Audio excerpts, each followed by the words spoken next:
श्री स्वामी समर्थ। स्वामी समर्थ। आपण आज पाचोरा श्री स्वामी समर्थ केंद्रात आलेलो आहोत। दादा नमस्कार। नमस्कार। आपलं नाव सांगा आणि सेवेबद्दल आम्हाला थोडक्यात माहिती द्या। पाचोरा केंद्रातली सेवेकरी आहे। माझं नाव आहे सुवर्णसिंग राजपूत। याज्ञिकी विभाग सांभाळणारे सेवेकरी माझ्याबरोबर आहेत या ठिकाणी। आणि हे सेवेकरी परमपूज्य गुरुमाऊली मोरेदादांनी दिंडोरी प्रणित मार्ग सुरू केल्यापासून त्यावेळेपासून दादासाहेब गोरगरिबांचे जे काही प्रश्न असतील ते प्रश्न सोडवण्यासाठी रात्रंदिवस पायी झटायचे आणि त्यांच्यापर्यंत पोहोचवून किंवा दिंडोरीला आलेला व्यक्ती त्या ठिकाणाहून निघाल्यानंतर तो रडत रडत आला तर हसत हसत बाहेर जायचा। त्याच्या आयुष्यामध्ये काय प्रश्न असतील त्या प्रश्नांचे सोडवणूक सेवेच्या माध्यमातून परमपूज्य गुरुमाऊली आज त्यांनी वटवृक्षामध्ये रूपांतर केलं त्या मार्गाचं। आणि आज अख्ख्या जगाच्या पाठीवरती जवळजवळ आठ देशामध्ये भारतासकट स्वामी समर्थ मार्ग पसरलेला आहे। लोकांची श्रद्धा इतकी वाढते दिवसेंदिवस की आलेला व्यक्ती मग तो आजार पण घेऊन आलेला असेल किंवा घरातले प्रश्न असतील, वास्तूचे प्रश्न असतील, विवाहाचे प्रश्न असतील किंवा मूलबाळांचे प्रश्न असतील, हे सर्व प्रश्न घेऊन दिंडोरी प्रणित मार्गामध्ये येतात। परमपूज्य गुरुमाऊलींसमोर प्रश्न मांडतात आणि त्या ठिकाणी तो व्यक्ती माऊलींनी दिलेली सेवा केल्यानंतर यात त्यांचे प्रश्न आजपर्यंत इतक्या लाखो लोकांचे प्रश्न सुटलेले आहेत की दिवसेंदिवस हा वटवृक्ष एवढ्या मोठ्या पांड्यांच्या रूपाने पसरतो आहे की माऊली काय कोणत्या महाराजांच्या रूपामध्ये कार्यकर्ता आहेत की परमपूज्य गुरुमाऊली प्रत्येक सेवेकऱ्याला स्वामींचा सेवेकरी असं म्हणतात। स्वतःकडे मोठेपण न घेता स्वामींचे सेवेकरीच मोठे आहेत असं म्हणत असतात आणि त्या सेवेकऱ्यांच्या माध्यमातून खूप मोठं विश्वास तयार झालेलं दिसतं। संपूर्ण जगाच्या पाठीवरती असलेल्या सेवेकऱ्यांमध्ये एक वाक्यता, एकाच वेळेस आरती एकाच वेळेस होते, सर्वांचं मार्गदर्शनही एकाच वेळेस होत असतं। या सर्व माध्यमातून ही सेवा त्या ठिकाणी चालत असते।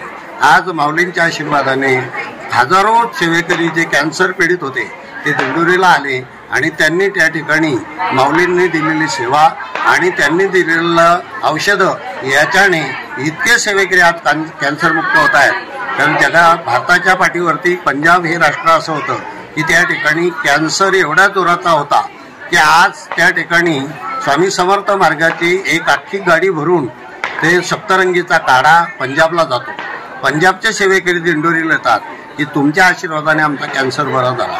असे असंख्य आजार, असे असंख्य दुःख ते घेऊन येणारे लोक हसत हसत या मार्गातून बाहेर पडतात आणि मार्गाचा प्रसार करतात। आज हा दत्त जयंती उत्सव आमच्या केंद्रामध्ये परमपूज्य गुरुमाऊलींच्या आशीर्वादाने संपन्न झाला। हजारोच्या संख्येने आज या ठिकाणी लोक आले आणि प्रत्येक व्यक्ती देवाकडे येताना काहीतरी मागत असतो, पण एकमेव केंद्र, एकमेव मार्ग असा आहे की आलेल्या व्यक्तीचा त्या ठिकाणी नतमस्तक झाल्यानंतर तो आला म्हणजे प्रश्न घेऊन आला की इथून गेल्यानंतर काही दिवसांनी येतो की सर दादा माझा प्रश्न सुटला हो, मला बाळ झालं, मला माझ्या घरामध्ये आर्थिक उन्नती नव्हती ती झाली, माझ्या मुलाला शिक्षण पूर्ण होत नव्हतं ते झालं, माझ्या मुलाला नोकरी मिळत नव्हती ती मिळाली।